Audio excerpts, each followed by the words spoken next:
Right now, does Europe have any major advantages over USA, Asia, Africa for angel investing? If yes, what are they? But the main advantage we have, I don't know compared to United States, but compared to Africa, no doubt, and maybe also Asia, is that we have available funding.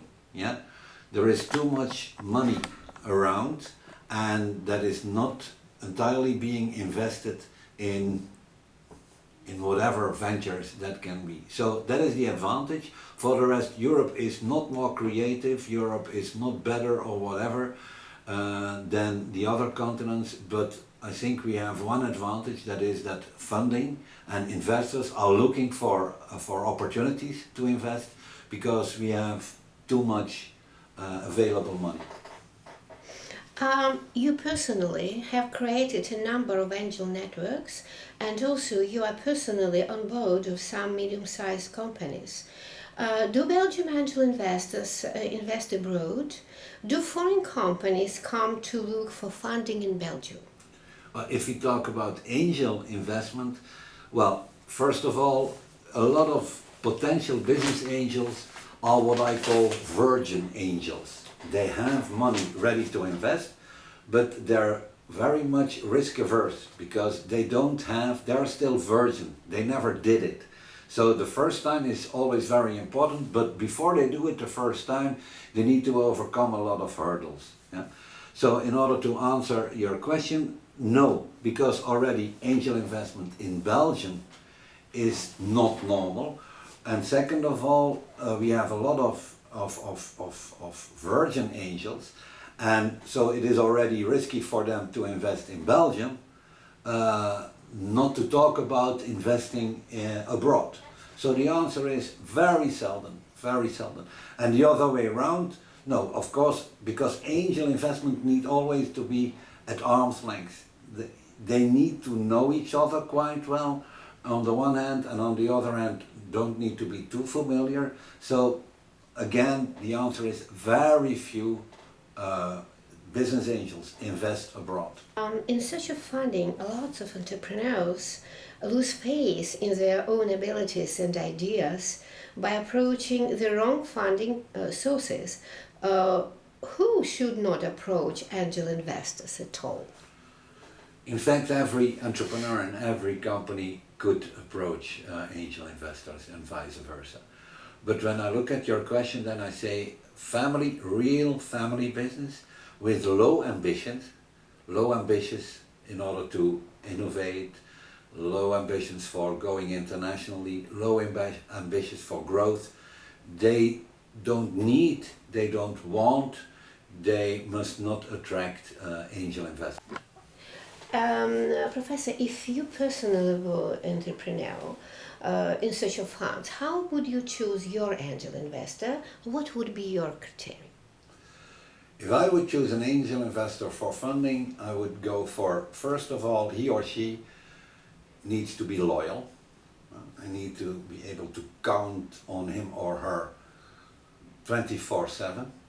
Second of all, deep pockets, yeah, not very greedy or not very stingy.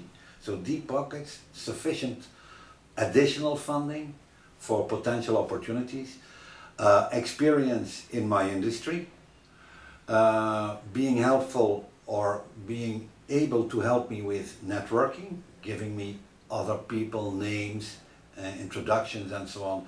And last but not least, a similar long-term vision. What is a more effective route for development of the company? To ask friends, family for finance, or to look for an angel investor? That is very simple. Both are needed. In theory, I would say both, and it depends on the situation. If the family investor is loyal, has deep pockets, has a network and so on, then I would go for family. If the angel investor answers those criteria, I would go for the angel investor.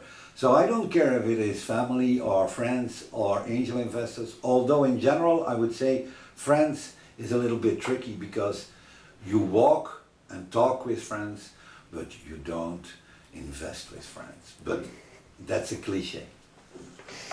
Yeah. What is the job description of the angel investor, if we can say so? Very simple. First, provide money and a network. And second role is control and inspire, or maybe the other way around. Inspire the entrepreneur, because the entrepreneur is in the driving seat. Yeah?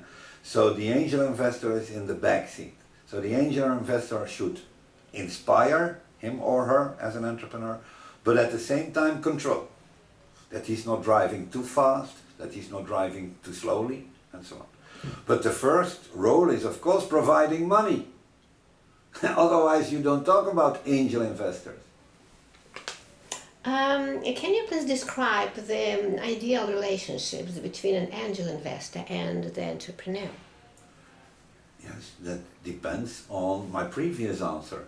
Yeah. So the relationship between the angel investor and the entrepreneur should be based on loyalty, long-term vision, etc. But I want to add one thing, and that is that you have to structure that relationship, and not just have an amateur view on that. You have to structure it and say, okay, what are the rules for our relationship? How often do we meet? Based on what? What is the agenda of the meetings and so on? But always it is based on inspiration and control.